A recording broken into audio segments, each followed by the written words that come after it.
Maraming salamat. Pagsiupo po tayo.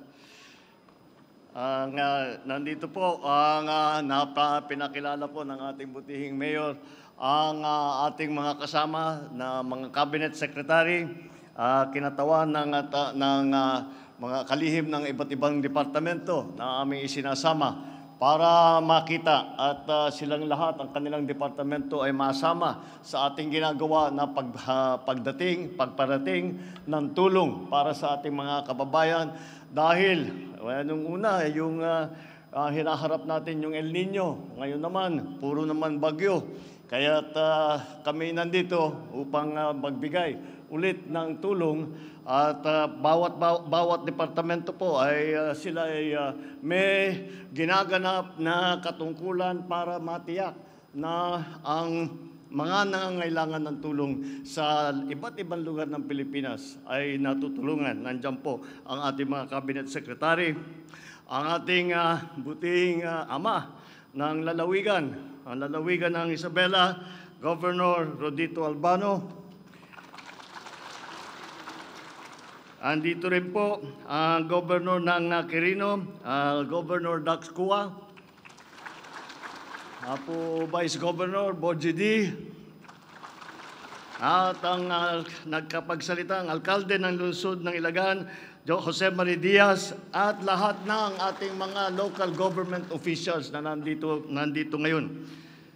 Mga minamahal kong kababayan, at ang pinakamahalaga na ating kasama ngayon, kayo po ang mga magsasaka, mga mangingisda na ay nandito kami para tulungan kayo. Kayo po ang pinakamahalaga na ating bisita ngayon dito sa atin. Magandang hapon po sa inyo lahat.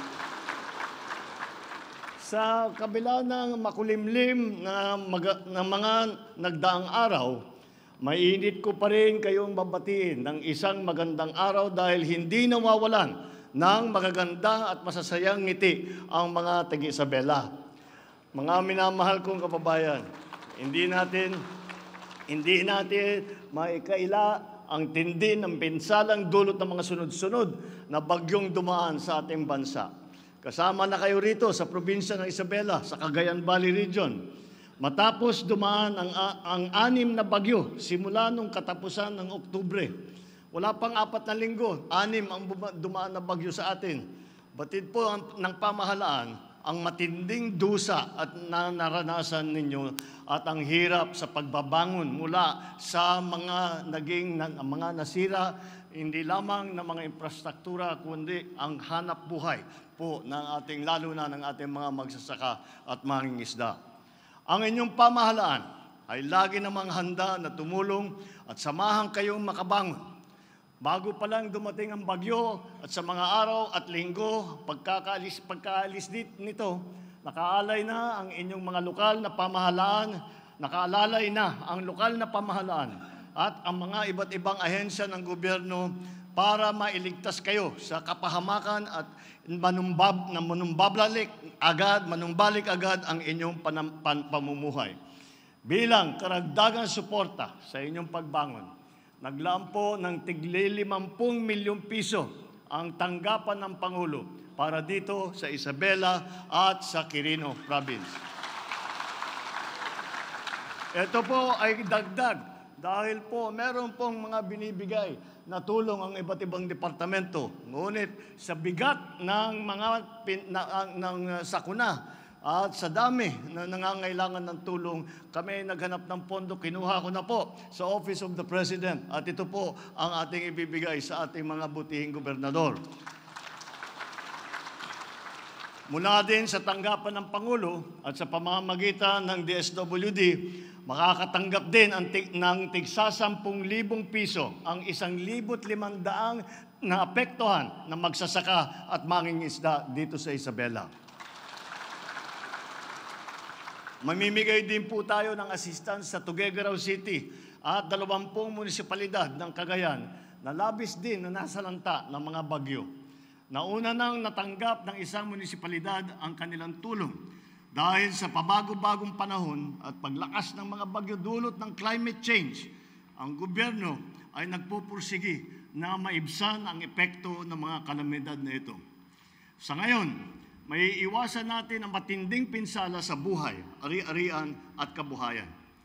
Sa kasalukuyan, pinag-aaralan na natin mga master plan para sa major river basin sa bansa, gaya ng Cagayan River Basin. Sinisimulan na rin po natin ang pagsasaayos ng Magat Dam. Napaka-importante po sa agrikultura ng Pilipinas. Kasalukuyan din po nagpapatayo ng iba't ibang flood control structure katulad ng Tumawin River Multipurpose Project. Hindi lang flood control po ito. Ito rin po ay makakatulong sa patubig ng mga pananim ng ating mga magsasaka. Para sa mga ahensya ng gobyerno at lokal na pamahalaan, siguruhin natin na matapos ang mga proyektong ito upang maibsan ang panganib at pinsalang dulot ng madalas na pagbaha. Sa bawat solusyon, dapat naman ay may agarang aksyon para sa mas malawak na proteksyon. Nais ko ring gamitin ang pagkakataong ito na muling pasalamatan ang ating mga first responder, lalo-lalo na ang ating mga local government units. Ilang bagyo na ang dumaan, pero nariyan pa rin kayo na handang tumulong. Hindi alintana ang puyat, pagod at sama ng panahon. Saludo ko sa inyong lakas at tibay at tapang. Kaya muli, tanggapin ninyo ang aking taus-pusong pasasalamat. Dahil diyan, kasama sa aking bilin sa DSWD at ilang pang mga ahensya ng gobyerno, na tiyakin na maaasikaso at naaalagaan din ang kapakanan ng ating mga first responder. Dahil po, sunod-sunod po ang bagyo, ay palagay ko yung iba ay talagang hapong-hapo na at hirap na may patuloy ang kanilang trabaho. Ngunit andyan pa rin. At kaya naman ay kami ay inaasahan talagang alam namin na sila ay talagang maaasahan. Mga kababayan, alam ko po mabigat ang inyong ininda. Ngunit sana hindi po tayo panghinaan ng loob. Hangad ko ang ating sama-samang pagbangon na puno ng pag-asa, pagmamahal at pagkakaisa. Muli, maraming salamat. Mabuhay po kayong lahat. Mabuhay ang Isabela. Mabuhay ang bagong Pilipinas.